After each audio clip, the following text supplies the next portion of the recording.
atafaidika nini mtu akiupata ulimwengu wote na vitu vilivyomo? Utafaidika nini wewe ukiupata ulimwengu wote na vitu vilivyomo? Utafaidika nini wewe ukiupata ulimwengu wote na vitu vilivyomo?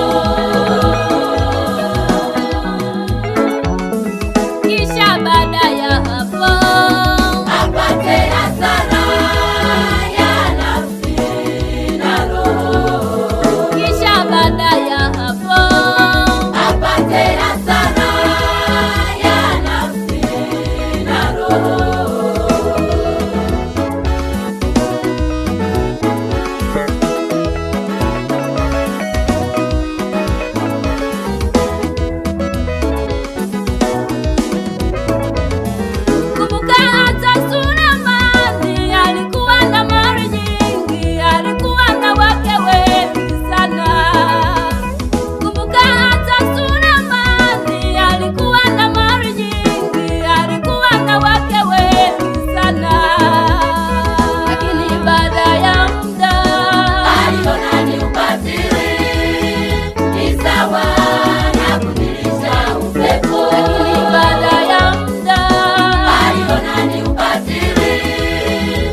Sawa na kujilisha upepo.